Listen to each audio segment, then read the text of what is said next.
Say hi, Heather. Hi, Heather. Her goal for the day is not to flip the truck. That is the job, her job. She's also going to be driving, but really it's just don't flip the truck. That's the goal. Before we get too far, safety message. For your safety, remain seated with hands, arms, feet, legs, head, shoulders, knees and toes inside the vehicle at all times. Supervise children, and please God, no disco. Look at that small child getting thrown out of the truck for discoing. We do not abide by disco here in Kilimanjaro Safaris. No disco. No disco. Anyway. No disco. No disco. What we're going to be doing here, we're going to be going under the cube for the safari. On the right, you may notice there's some water jets. Those are soaking the tires to reduce friction as the trucks drag up against the loading and unloading dock. And coming up in just a bit on your left, the first animals you can see on the safari are tiny little plastic menagerie. Ah, there we go. They even got rid of Mike Wazowski. What? It started with a starfish, and then they added a whole bunch of other ones. That was so cool, that one. Yeah, I got a bit of it, but I'll try and focus it. That's awesome. Jumbo, everybody. Jumbo. There we go. Happy. That was quick. That's good. Usually that's the awkward part. I try to find someone with a birthday or an anniversary to congratulate them, just to distract people. But made it through. But yeah, they got rid of all the non-African animals except Mike Wazowski. Now he's gone. I don't know why. It's backstage. It's not like anyone sees it, but whatever. Above your head, you'll see an animal spotting guide. I'm going to do my best to point out animals and backstage facts all at the same time. But if you see an animal, not sure what it is, you look at the guide, or you can just kind of go, and I'll figure out what you're pointing at, and then I'll make fun of you for saying, in public. On your right, you're now entering Harambe Wildlife Reserve. To the left of that sign, there's a lamppost. That lamppost is actually Heather's cue to progress forward. Once it flashes, means it's clear to move forward. You can also see through the trees, kind of see the truck in front of you. By the way, if you do have a camera, you take pictures now. You're back on stage. I would suggest an action or sports mode if you have one. Although iPhones do take pretty good pictures, I'll be honest. Lights flashing, and Twinde. Twinde means let's go. First thing we're going to do, we're going to go over some bumps. Those are cattle guards. Cool. The cattle guards are the same sort of thing you'd find on a farm. Basically, keeps the hoof stock in their area. Next thing, some chains. Those chains are weakly electrified, kind of like a electric dog collar fence. Basically, the animals hear it and they know don't go near that. Ah. That's how we keep animals in their area. That was to get rid of. On the right would usually be our Okapi and our yellowback diker, but their barn is under construction, so they were in the quarantine barn. I saw the Okapi's face. I don't know if you were able to see it real quick as we drove by, but he was back there. But typically, they'd be out there. You can see there's a stump in the middle of their habitat. It's a fake stump. It's where we'll usually put browse. They're very shy animals, so sticking their food right smack in the middle of the habitat is a good way to actually get them visible. They'll walk over, get some food, and be visible to all the guests on the safari. On the left, a watering hole. That watering hole has a wall in it. That's a new wall, actually. The wall is there to keep the rhinos that live in this habitat from crossing the water. They have access to the water, but they can't cross it. You can actually see the back end of one of the black rhinos right to the left over there. They're sitting, I can't tell if it's Badru Rahmani, but these are the black rhinos. This is where Onyx was earlier in the day. They have 3 habitats, one right here, one on the other side of this fake fallen tree, and a third up on the hill directly in front of us. So they can usually interact with each other through the fallen tree, but this way they are separate, so they're not fighting all day, and they can go their own separate ways, which is kind of nice. As we round this corner, on the right you'll see some large grayish animals. Those are the greater kudu. And a little bit to the left of them, some darker brown ones. Those are the bongos. These are all Aturi forest animals. Now the greater kudu, we do have all females, the males and females, or males will have horns, females will not, so those are all females.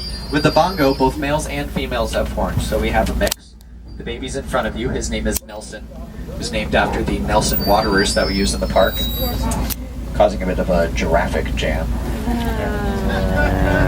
Somebody just... I love that. This is even worse than discoing. Oh, Matt, throw me out of the truck. There we go. Oh, you're so close, Nelson, buddy. There we go. Yay! Thank you, buddy. Look how cute they are. You cannot touch them. You'd be doing disco, that's for sure. On the left, right on the other side of that hill, I did mention the hills are good at hiding night barns.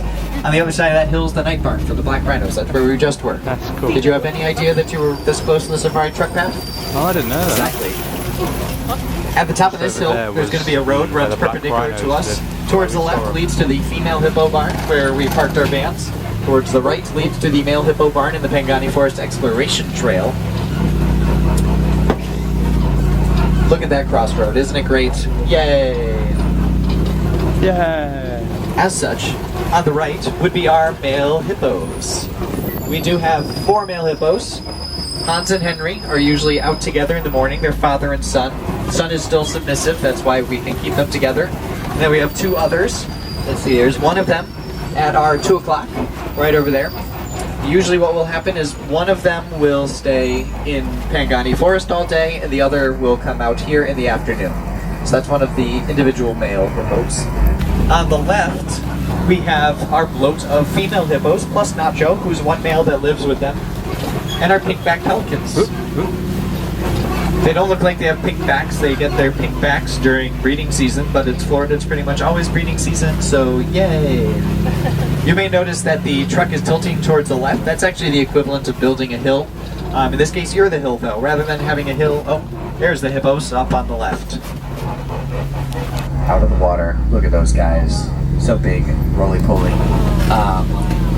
In the park, you'll see hills. That way, if an animal's further back, people can still see it because it's up on top of the hill.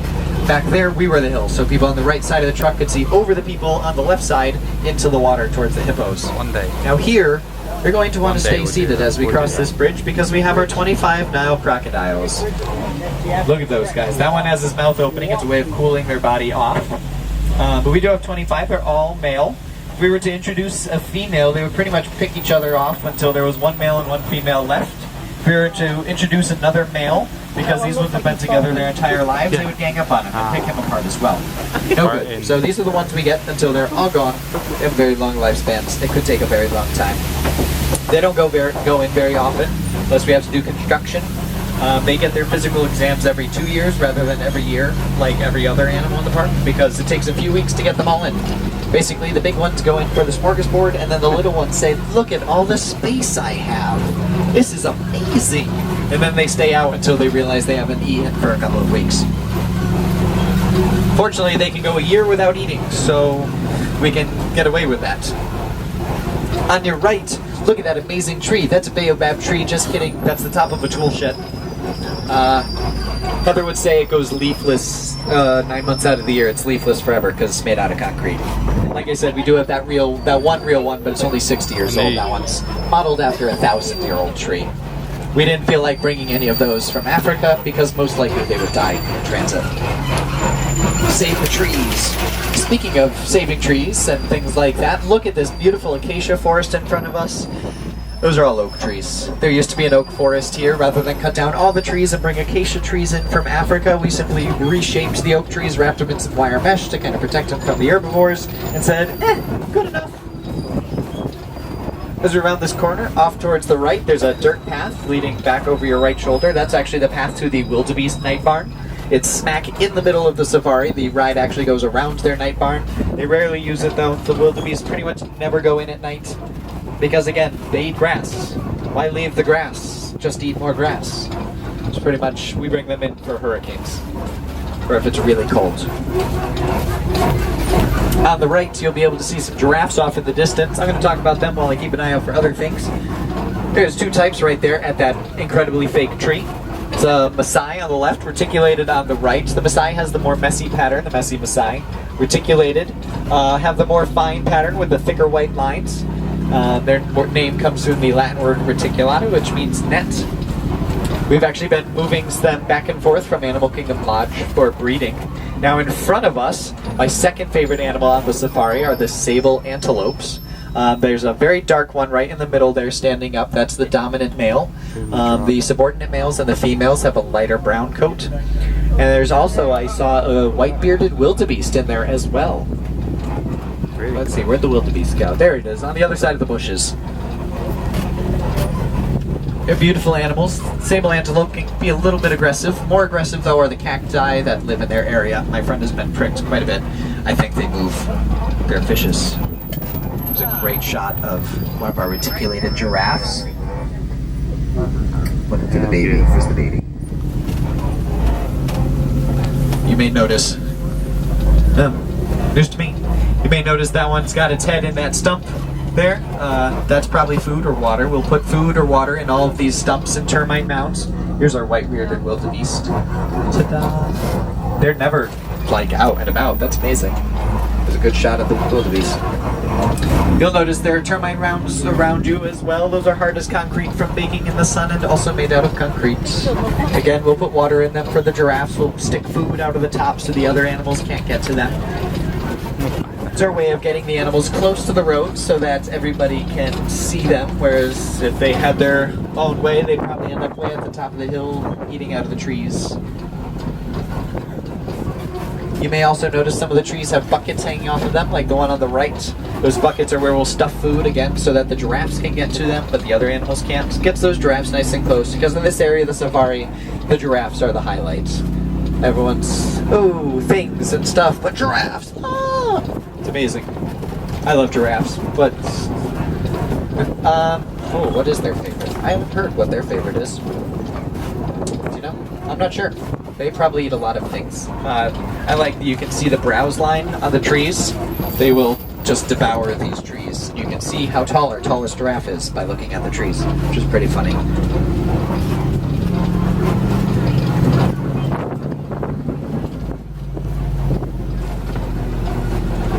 Along the safari ride path, you may notice there are rocks on either side of the path every so often with numbers on them, kilometer markings. Those are actually the number of minutes into the ride that you should be. It's a cue for the driver. It's kind of a fun little factoid. Where's Mama and Papa? Oh, there's Patterson Zealand way up on the hill. I haven't seen her in a while. She pretty much never goes in either. But they're the Patterson Zealands are the second tallest antelope in Africa. Elands are the tallest group. On your left, you'll notice the large bamboo fence. That's the fence to the giraffe night barn. They used to be quite a bit further back, but they're gate huggers, which is a technical term in zoos. Basically, they stand by the gate when it's time to go in. So you wouldn't be able to see them after like 1 in the afternoon. So we moved it up, so they're visible now. Oh, there we go. There's Mama and Papa up on the hill. The large brown animals with the giant horns. Those are Ankole cattle. Only domesticated animal on the preserve. Those horns, between the two of them, weigh about 40 pounds. 20 pounds each. They're hollow on the inside. They're used for thermoregulation. And yes, their names are Mama and Papa. Mama and... Yes, that was a real one. Yep. That was removed surgery. Their sinuses go into it, so blood flows up and out again. On your right would usually be where Mac was, but we saw him back at the barn, so he's not out today. However, on the left, we do have our mandrel habitat. Don't see them often, but we have a troop of Mandrel Monkeys. They're back over your left shoulder. There we go. These guys get all sorts of enrichment because they're monkeys. They have ladders and mirrors and buckets and hidey places for the food and things like that. Cheeky monkeys. We do have one male. He's one adult male. He's really big. You'll know him if you see him. Does anyone know which Disney movie has a mandrill in it? Lion King. Rafiki is a mandrill. Technically is a mandrill baboon hybrid. We picked the colorful bits and smushed them together. Here's one of those signs on the left. 10 kilometers, 10 minutes into the ride. Yay! That's clever. On the other side of this hill is a berm where the keepers can go and toss food to Mac. That's our way of getting him close to where we'd like him to be. You may notice those black wiry things there. Those are called hot blossoms. They're also weakly electrified. Basically keeps animals away from the edge of their habitat. Now we're going to pause here for the traffic lights. They grow native here in Africa. Currently it's red. However, at certain times of day they will turn green. That allows us to progress further into the forest. Well, we're not going to get the bridge, okay.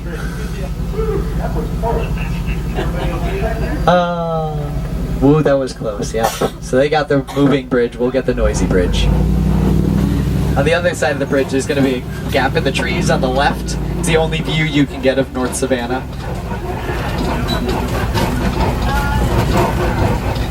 Oh.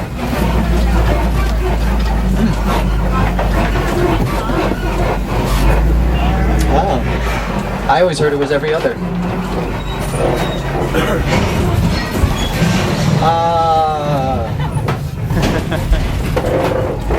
Just ease off. Yeah. Didn't know that. So this gap in the trees here on the left, look at that North Savannah right there. Oh, that's all you can see of it. That's actually the largest part of the safari though. That's, we get a lot of the zebras go there a lot. They don't get along well with others. What you just drove under is actually the bridge that Mac takes to get to his yard. He actually walks over the safari trucks to get out there. It's a big dude, it's a very big bridge though. And that means that on the left is our family yard for our elephants. Several acres. They have a very pretty big range. So they can be pretty much anywhere. We'll keep our eyes open. I see them down by the watering hole. Excellent. Oh, yes. Oh, I think I just saw Luna. More cattle guards, of course. He's kind of up at our 10 o'clock or so. We'll probably get a better view in just a minute. Hey, Davis. I don't know if he can hear me. As we round this corner, looks like most of the elephants are over by the watering hole. I always like to keep an eye out on the right too. Sometimes you can see animals clustering over here. Nothing today though. Alright, it's elephant time. Yeah. Here's our elephants. Look at those guys. The pool here is about 3 elephants deep. We actually don't let babies out until we know they can swim. Outside where Mac was, there is actually a pool in that yard. It's filled in with sand currently. When a baby's born, we'll dig it out. We'll actually basically force the baby into the water and make sure that it can swim or mom can save it before it comes out here. It's kind of neat. That large elephant you saw there, that's Donna. That's our smallest female elephant. On your left here, we have our greater flamingos. Largest species of flamingo, also the largest hidden Mickey, if you're into that sort of thing. So we swing around, you'll be able to see the backside. The logs are hollow. That's where we put their food.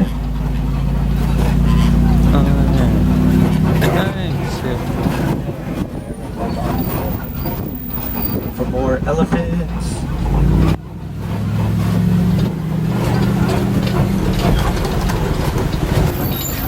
Just on it today, apparently. Yeah, flamingos are being great. As we cross over these cattle guards, we've left West Savannah's territory into East Savannah. East Savannah areas like our rhinos. So here we have why am I blanking on her name? Chitabe is the little one. That's our baby boy. He's a couple years old now. He's going to be leaving us for Jacksonville Zoo pretty soon. With his mother, why am I blanking on her name? Don't clap, yeah. Kendi. Kendi is the mother. She is currently pregnant, which is great. So that's why he's leaving. He has to be gone before she gives birth, because he's a dude, and that's what happens. But this is all East Savannah's territory. Way down on the right, you can also see the ostrich. We should hopefully get a better view of them in a little bit. Never saw them last time, did we? No. You'll notice there's this mud pit here on the left. That mud pit's kept constantly damp. Rhinos like to wallow in the mud. That's how they keep their skin nice and protected from bugs and sun. If it dries out, they're going to wet it for you.